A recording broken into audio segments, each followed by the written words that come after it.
You can tell that I did a lot of thinking about this one. You know, if you have a disability, what are your obstacles and what do, with those obstacles? And there are some people, due to their construct, due to their behavioral health needs, want to have a disability for whatever reason. It's really deep seated, and I don't judge them. I just know that they're out there. But I just want to talk about how these disabilities and not being able to walk, not being able to you know jog, and having being able to get into a bed, being able to get out of a bed, all these obstacles that we face crossing a road, how they affect us. You know, what does it cause internally for us? What does it trigger for us, in having a disability? And, I was thinking that in some ways it brings out the best of us because, like creating a channel, creating this channel, because I deal with the obstacles every day. And I think a lot about it. I spend a lot of time up here. And sometimes I go around fixing things, but in terms so they won't be an obstacle. But in other ways, I speak about it with other people. I, so it brings about something in us that changes us slightly, that we, talk about others or talk about the situation to others. And we, it just changes us, when we're faced with these obstacles. Sometimes it just pushes us to really create something new, I would say. I think for all of us, we are pushed to a certain corner in which we say, no, I'm not going to stay in this corner. I'm going to create something new. I know on the internet, on YouTube, I know a husband and wife. The wife is in a wheelchair, and she was going to have to wait months and months and months to get a new manual wheelchair. So what did the husband do? He created a shop to make manual wheelchairs. So it's like, I don't know when they're going to come out. They probably need to be tested and all that kind of stuff, but that's where it pushes us. The systems out there create obstacles for us not to be able to get from point A to point B. And so things happen to us in which we look at other ways to do it.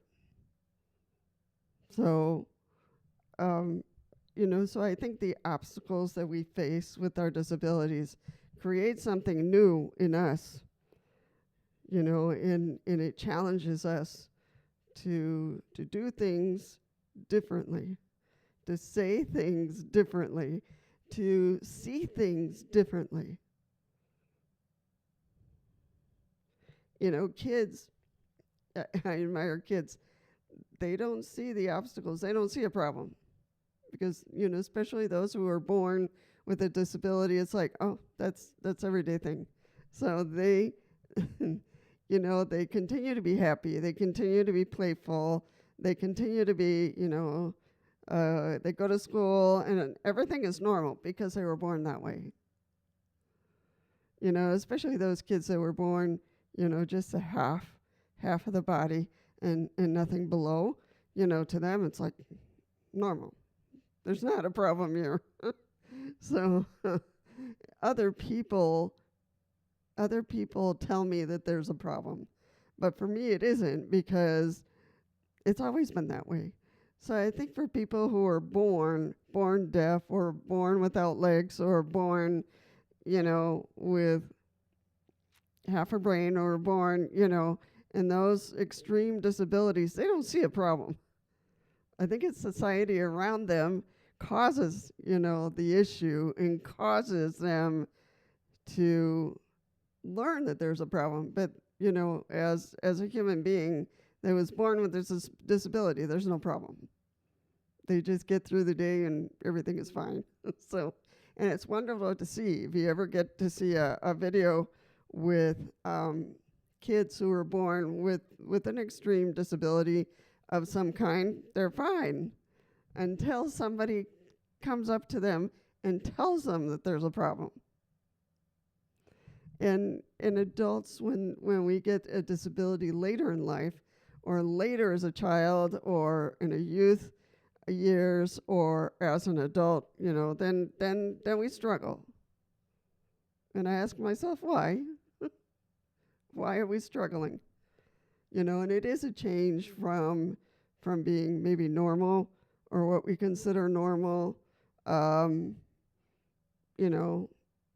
and then we have to struggle. We have to struggle against what others around us think.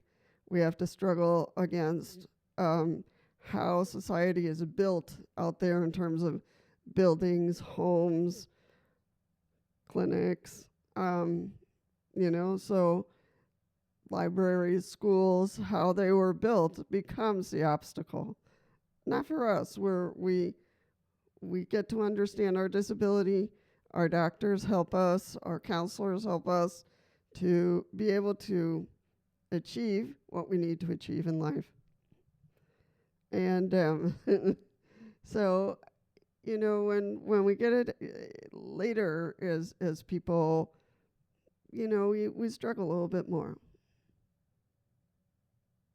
Especially because we already know in our mind that's a disability, that's a problem. There's going to be 100 million obstacles, so then we struggle more. Versus the kids who are born with a disability.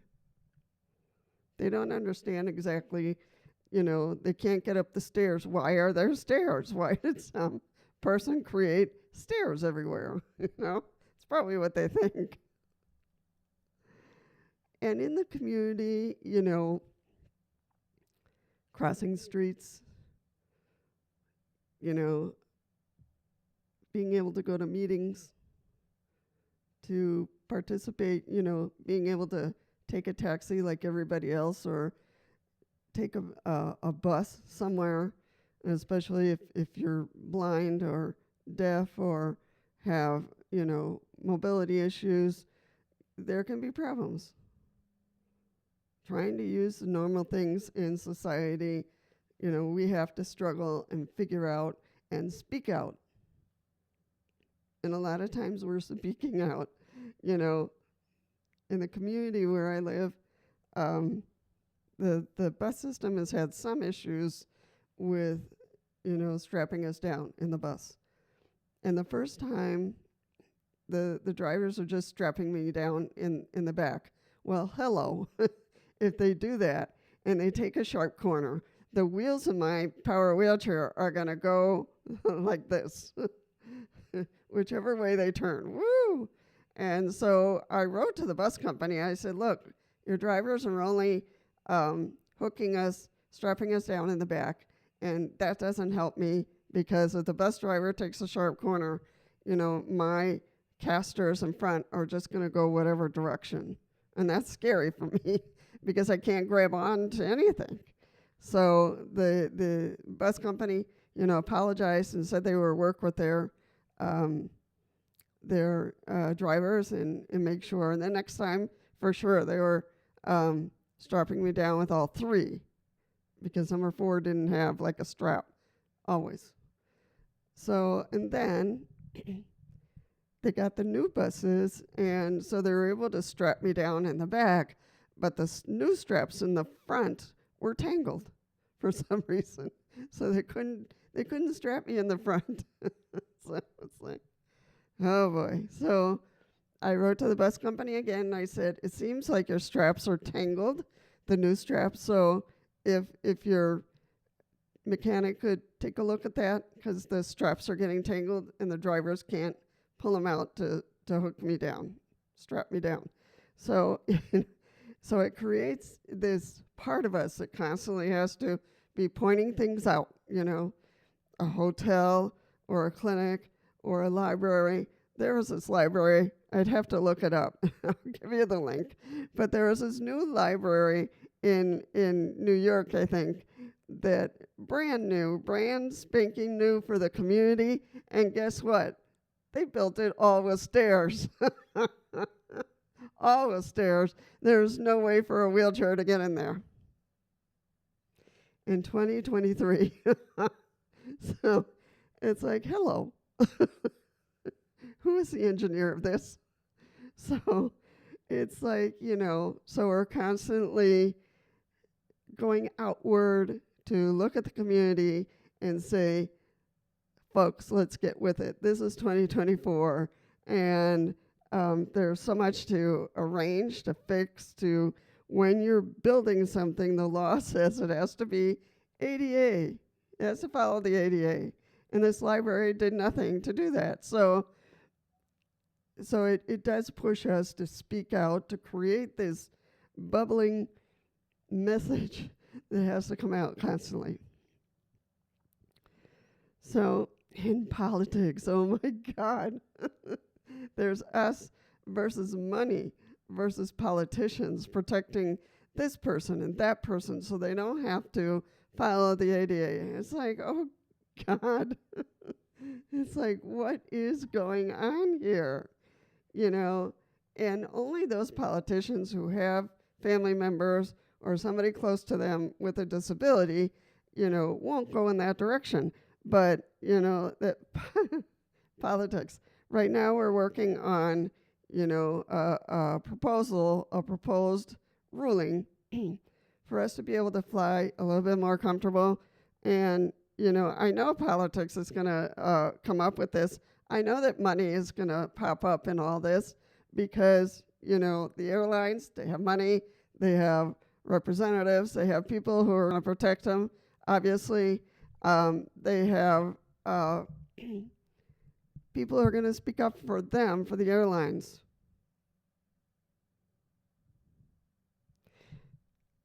But hopefully there'll be enough people who will really say, hey, let's do this for the people with disabilities so they can travel a little bit more at ease, so they don't have to struggle. So my hope is that will happen. But a lot of times it's it's money. It's money, it's politics, it's who's the strongest. It's who's the strongest who can leave us out. So that's a big one. And we need more people to support us.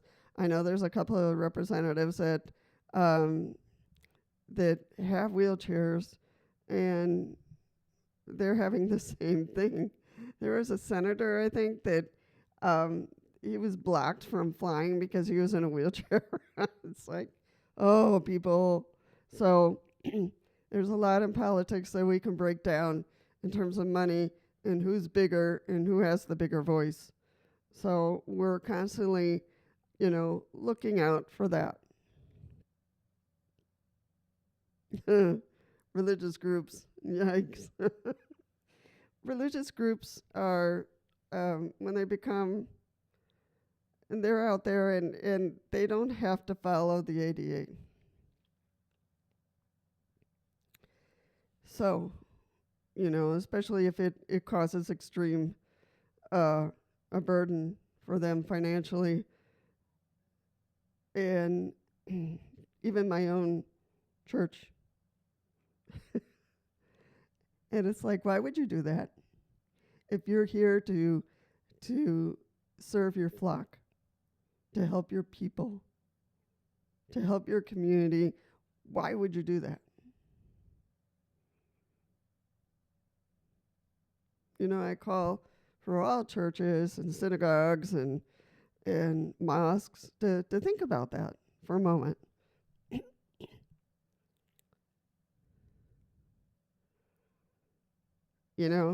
If you care about the people you serve and you're really encouraging your people to serve others, and love is the basis of who you are, why would you do that? Why would you just create stairs all the way around so the people with disabilities can't get in? Why would you have pews and benches around in a way that the people with disabilities can't fit anywhere?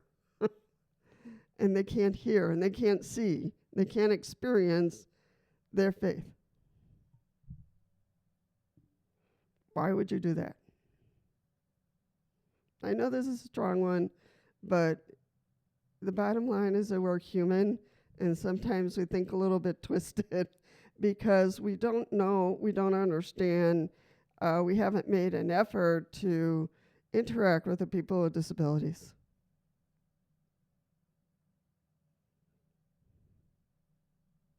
We haven't.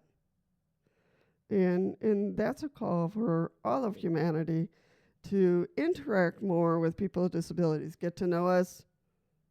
We want to get to know you. We want to have conversations. We want to be part of the conversation, whether it's religious, whether it's family, whether it's politics. So truly, people, let's open up. Let's open the doors. Let's open up yourself to people with disabilities. Get to know them. Don't be scared of them. Don't run away from them. Don't shut yourself off from people with disabilities. Get to know them. They're just people just like you. Newsflash. So truly, we need to help society to learn to be open, to interact with us, and understand us better. And that is what has to start to bubble up in us once that disability comes forward. And that's difficult because it takes a lot of energy from us, but is absolutely necessary in our communities today to open up, to speak about it, to invite others to hear about us, and to interact with us, to see it's not, it's not impossible. It's a big deal. Yeah, it's a big deal. It's a big deal for us because we want to be a part of you. We want to walk with you. We want to be participating along with you like everyone else.